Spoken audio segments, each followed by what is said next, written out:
Good morning, everyone, and thank you for joining us. Israel's ambassador to the UN, Danon, will deliver a brief statement ahead of this afternoon's Security Council session centered on the return of hostages abducted in conflict.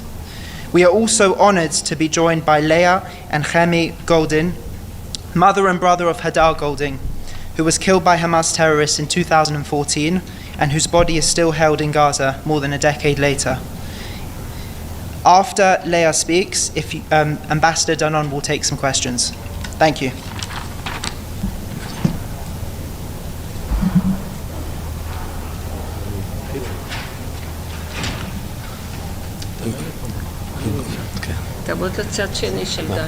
Good morning. Thank you all for being here. I stand today with Leah and Menachem Goldin, the mother and brother of Hadar Goldin. Hadar was murdered by Hamas nearly 11 years ago during a ceasefire brokered by the United Nations and the United States. That ceasefire was meant to allow for a humanitarian pause in the fighting.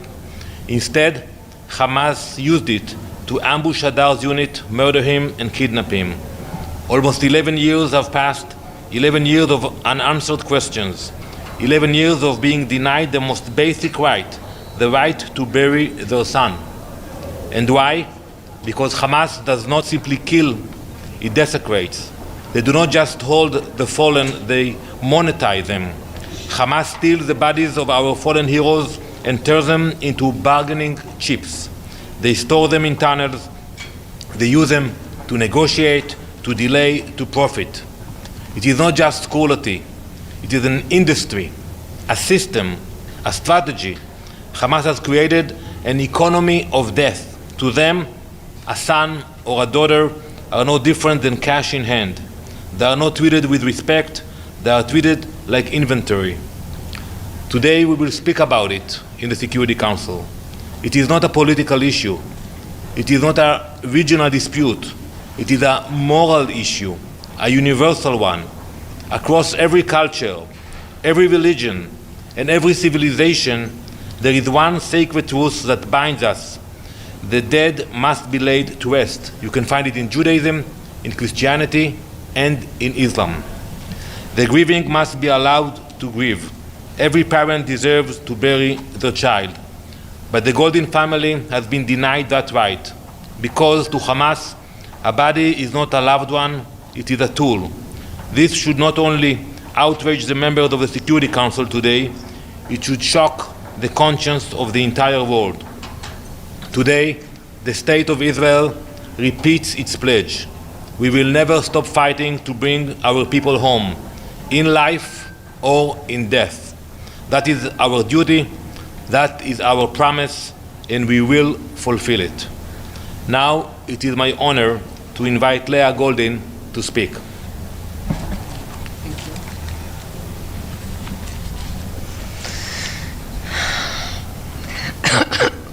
My name is Leah Goldin, and I'm the mother of Lieutenant Hadar Goldin, who was killed and abducted by Hamas during a ceasefire on August 1st, 2014, a ceasefire that was brokered by the United States and by the United Nations. For nearly 11 years, my son's body has been held in Gaza by terrorist organizations that exploits humanitarian frameworks for political gain, and for nearly 11 years, the international community has looked away.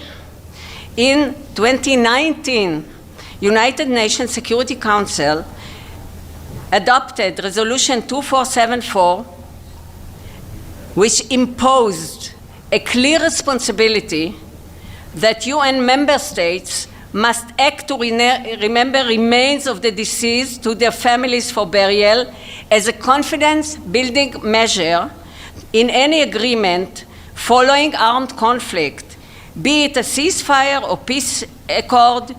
It called upon all parties to armed conflict to prevent disappearance, account for the missing, and support the dignity of families living in uncertainty.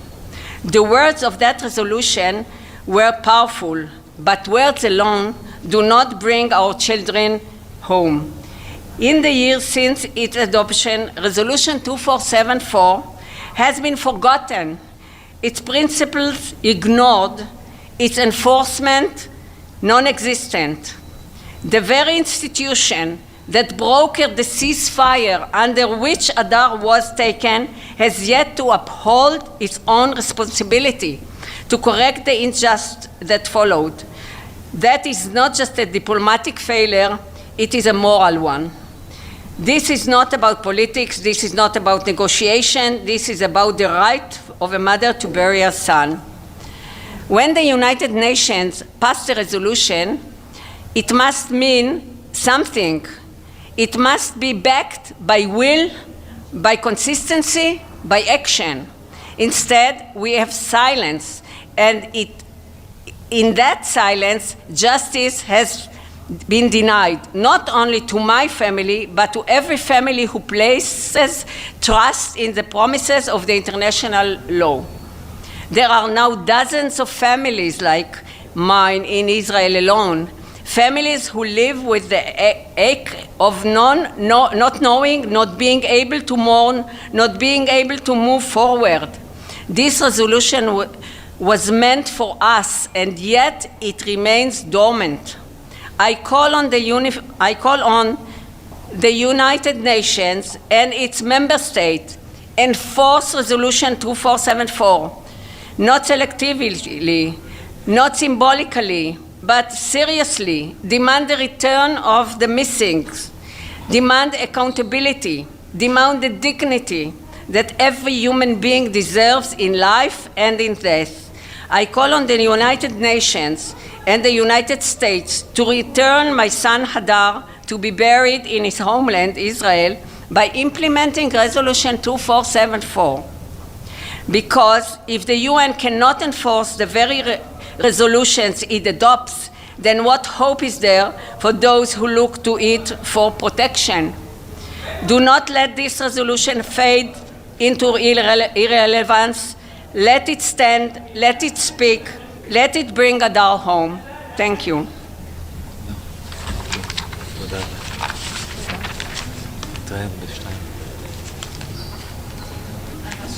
Yes, please. Thank you. And we'll be watching that this afternoon. We all received the announcement that the Gaza Humanitarian Fund will be starting work.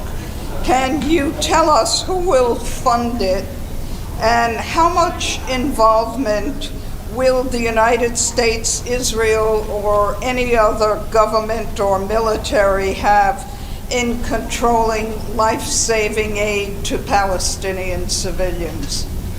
Thank you for that question. You know, I have been calling for the United Nations to be involved. They speak so much and so highly about the humanitarian issues in Gaza. And here you have a fund led by the United States, ready to go. It will start to operate very soon, and it will be run by the fund itself. Israel will not be involved inside the operation center. We will not be the one giving the aid. We will not be even in those centers. It will be run by the fund itself, led by the US, and I'm happy that a few NGOs joined these efforts. And I'm calling to the Secretary General to recalculate his approach and to think if he really wants to be involved in the humanitarian aid in Gaza, he should sit down with the head of the fund, with the US mission here, and understand what is going to happen. It's a major operation that will start very soon to operate. Excuse me, will the US and Israel be funding it as it starts out? So I can speak on behalf of Israel. We will not fund those efforts. We will facilitate them. We will enable them. You know, some of them will have to cross through territory that we operate, but we will definitely not fund them.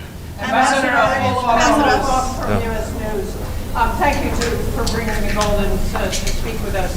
On the Gaza Humanitarian Foundation Fund, GHF, is there a plan to allow the UN agencies to deliberate until it is set up, since the situation, as even Israel has said, is dire? And will those 5 or so outpost be enough to service and bring food to all of the Palestinians? Thank you.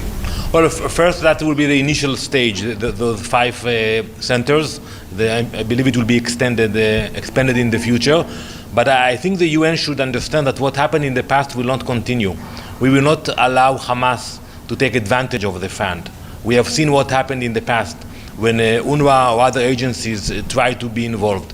We welcome the involvement of UN agencies, but they will have to work with the fund, and the fund will make sure that the aid will go to the people. The packages will be much smaller. It's not going to be containers like we saw in the past. It's going to be packages per families. So we do encourage UN agencies to be involved and to engage with the fund. Ambassador, I'll follow up on this trilogy with China Central Television. UN officials said that they had engagements with Israel for over 12 times on this issue about this upcoming plan. What is the major problem between UN and Israel? Well, I don't know about that. You know, I listened to Mr. Fletcher remarks at the Security Council the other day, and I can tell you that he visited Israel, but he had no discussion about that fund because it was way back. And in the last few weeks, there was no dialogue about that. So I would expect UN officials to engage. When they want to speak about issues, they know how to reach us. They know how to reach the US mission. We are here to engage. They haven't reached out for... No, they haven't reached out. They got some information from the media, I assume. But I think they should look into that and to realize that if they want to be involved, that is the way to be involved. Okay, Ambassador, the foundation has asked Israel to expand the distribution points to the north of Gaza. Has Israel agreed to that? It has also asked Israel to restart humanitarian deliveries now under the existing procedures until the foundation is set up. Has Israel agreed to that? When will humanitarian deliveries into Gaza restart? Well, I'm not familiar with those requests. Maybe they went directly to Jerusalem.